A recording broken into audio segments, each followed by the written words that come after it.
আসসালামু আলাইকুম, welcome to my YouTube channel ফরেন্স ডায়েরি। কেমন আছেন আপনারা? আশা করি আল্লাহর রহমতে সবাই ভালো আছেন, আমিও ভালো আছি। আজকে আমি ফ্রেশ আলু শাক নিয়ে এসেছি। দেখতেই পাচ্ছেন কতটা সুন্দর ফ্রেশ আলু শাক রান্না করব আমি এই লাল আলুগুলো দিয়ে। এগুলো খেতে কিন্তু দারুণ লাগে। আর শুটকি ব্যবহার করব। চলেন শুরু করা যাক আজকের রান্না। প্রথমে আমি এগুলো সুন্দর করে কুটে ধুয়ে নিয়ে আসছি। আলু শাক রান্না করার জন্য কিন্তু আমি সব কিছু ঠিকভাবে নিয়ে নিয়েছি। এখানে শাকটা ভালো করে কুটে ধুয়ে নিয়েছি। এখানে আলু কুচি করে নিয়েছি, কালো হয়ে যাবে তাই পানিতে রেখেছি। এখানে মরিচ গুঁড়ো আছে, হলুদ গুঁড়ো আছে। এটা আমি বেরেস্তার মতো করব রসুনটাকে, সেজন্য এভাবে নিয়েছি। এখানে পেঁয়াজ বাটা রেখেছি। আর এখানে শুটকি দুই ধরনের ব্যবহার করছি, চিংড়ি শুটকি আর এটাকে আবার লোট্টা শুটকি মনে করি না, আমি এটাকে ছুরি শুটকিটাকে আমি একটু চিকন চিকন করে করেছি। এবার আমি রান্না শুরু করছি। প্রথমে আমি রসুনগুলোকে একটু বেরেস্তা করে নিব। আমি রসুনগুলো কিন্তু দিয়ে দিয়েছি। তেলটা আগে আমি গরম করে নিয়েছিলাম, আবার একটু ঠান্ডা হয়ে গিয়েছে।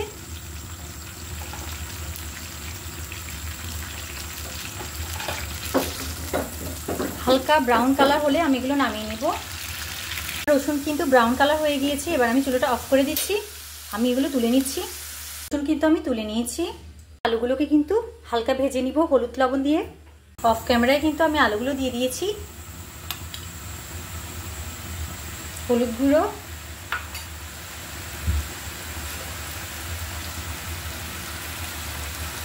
লবণ দিয়ে দিলাম।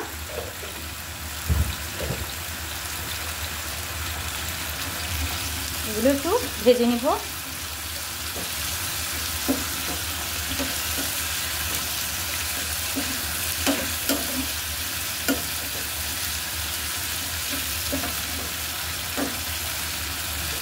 এই প্যানে ভালো করে ভাজা যায় আর লেগে যায় না, এই জন্যই আমি কিন্তু এই প্যানটাতে আগে একটু ভেজে নিই। এরপরে কিন্তু আমি রান্নার সময় আরেকটা প্যান ব্যবহার করব।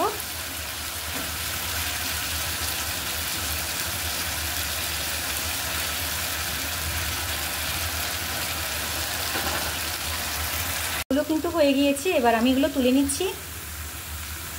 আমি কিন্তু আলুগুলো তুলে নিয়েছি। আর এখানে তেলের মধ্যে আমি গরম আছে, আমি কিন্তু চুলাটা অফ করে দিয়েছি। এবার আমি শুটকিগুলো একটু ভেজে নিব। না ভেজেও করা যায়, আমার একটু ভালো লাগে ভেজে করতে সব কিছু, আর ভেঙে যায় না, দেখতেও ভালো লাগে। চুলা কিন্তু আমি এখনো জ্বালাইনি।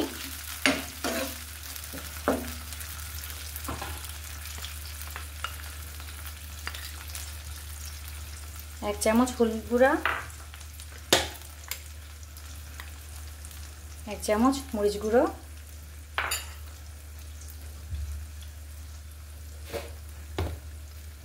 সামান্য পরিমাণ লবণ,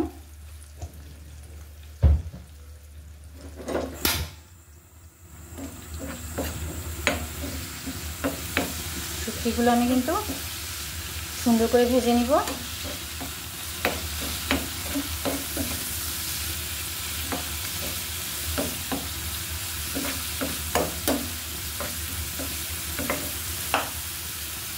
শুটকিগুলো আমি এবার তুলে নিচ্ছি।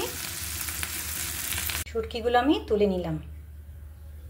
চুলা এখন কিন্তু অফ আছে, তেলও গরম আছে। এখানে আমি শুটকির ফ্লেভার আলা কিন্তু এখানে তেল, তারপর মশলা, হলুদ আর লবণ, মরিচ দিয়েছি। এগুলো কিন্তু শুটকির ফ্লেভার চলে এসেছে এখানে। এবার আমি এখানে পেঁয়াজ বাটাটা অ্যাড করে দিচ্ছি। চুলাটা আমি পরে জ্বালাবো।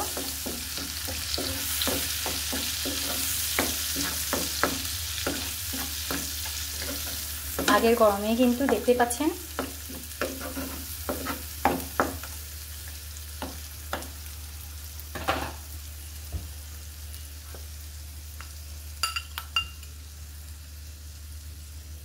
আরেক চামচ হলুদ দিয়ে দিলাম। মরিচ 1 চামচ, 2 চামচ, 3 চামচ, 4, 5 চামচ দিলাম। মোট 6 চামচ দিয়েছি আমি। এই চামচে 6 চামচ দিয়েছি, কারণ এখন 5 চামচ দিয়েছিলাম আর 1 চামচ আমি শুটকি ভাজার সময় দিয়েছিলাম। আর এই মরিচটা কিন্তু তেমনটা ঝাল না, আর আমরা কিন্তু ঝাল খেতে ভালোই বাসি। আমি এখানে কিছুটা পানি অ্যাড করছি, নাহলে কিন্তু পুড়ে যাবে। এবার আমি চুলাটাও জ্বালিয়ে দিলাম।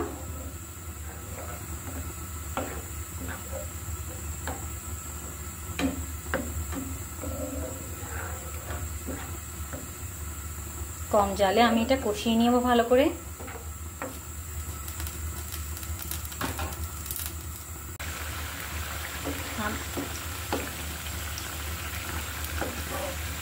আমি কিন্তু এগুলো অনেক ভালো করে কষিয়ে নিয়েছি। এখানে আমার আরও পানি দেওয়ার প্রয়োজন, ঝোল দেওয়ার প্রয়োজন, এই জন্য আমি ডেক্সিটা প্যানটা একটু চেঞ্জ করে নিব। আমি কিন্তু পাত্র চেঞ্জ করে নিয়েছি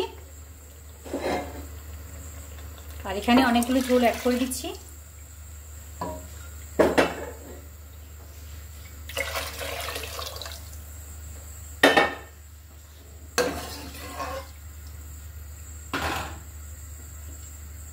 এবার এগুলো ভালো করে কিন্তু কষিয়ে নিতে হবে, ভালো করে ফুটিয়ে নিতে হবে।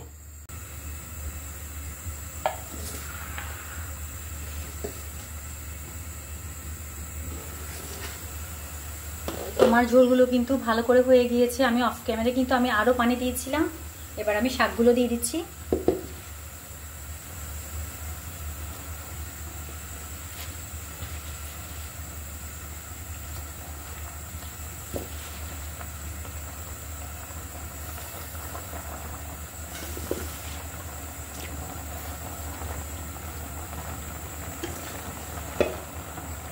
এগুলো কিন্তু কিছুক্ষণ পর কমে আসবে।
অফ ক্যামেরায় কিন্তু আমি লবণ চেক করেছি, লবণ হয়নি।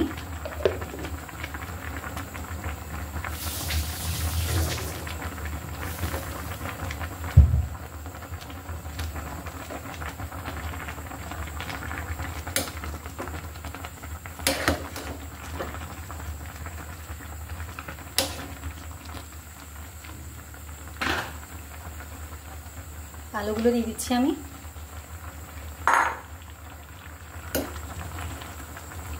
আলু যেহেতু ভাজা হয়েছে আর হচ্ছে ছোট ছোট কুচি করা হয়েছে, সিদ্ধ না হওয়ার কোনো চান্স নাই। আর সবজি আর এখানে শুটকিগুলো দিয়ে দিচ্ছি।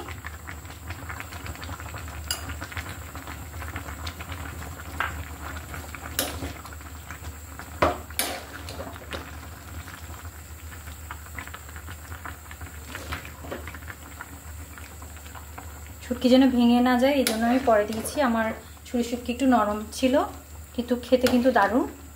আপনারা একসাথে কিন্তু কষিয়ে নিতে পারেন। শুটকি যখন আমি নিয়েছিলাম তখন কিন্তু শুটকির ফ্লেভার কিন্তু ওই মশলা মরিচ এগুলোর মধ্যে চলে গিয়েছিল, তাই শুটকি পরে দেওয়াতেও কিন্তু কোনো সমস্যা নাই।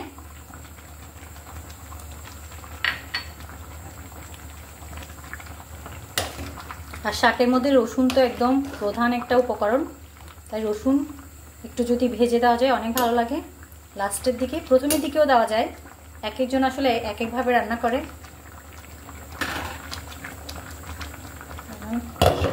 ঢাকনা দিয়ে কিছুক্ষণ রান্না করে নিব, বেশিক্ষণ লাগবে না, কিছুক্ষণ পরে কিন্তু আমি নামিয়ে নিব।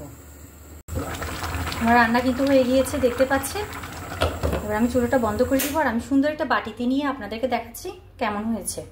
আমি কিন্তু সুন্দর করে একটা বাটিতে নিয়ে সাজিয়ে নিয়েছি আমার আলু শাক। আলু দিয়ে আর শুটকি দিয়ে যে রান্না করলাম, আপনারা কে কীভাবে রান্না করেন জানাবেন। আমরা তো এভাবেই খাই, অনেক সময় ডাল ব্যবহার করি আবার করি না। আজকে ডাল ব্যবহার করলাম না, এভাবেই খাবো। তো এভাবে খেলে কিন্তু দারুণ লাগে, আপনারাও কিন্তু ট্রাই করতে পারেন। আর ঝালের পরিমাণটা কিন্তু যে যার মতোই খায়, আর আমাদের মরিচটা একটু কম ঝাল, তাই আমি বেশি ব্যবহার করেছিলাম। আর আমরা একটু ঝাল তো পছন্দই করি। আমার রান্নাটি কেমন হয়েছে জানাবেন। সবাই ভালো থাকবেন, সুস্থ থাকবেন। আল্লাহ হাফিজ। আসসালামু আলাইকুম।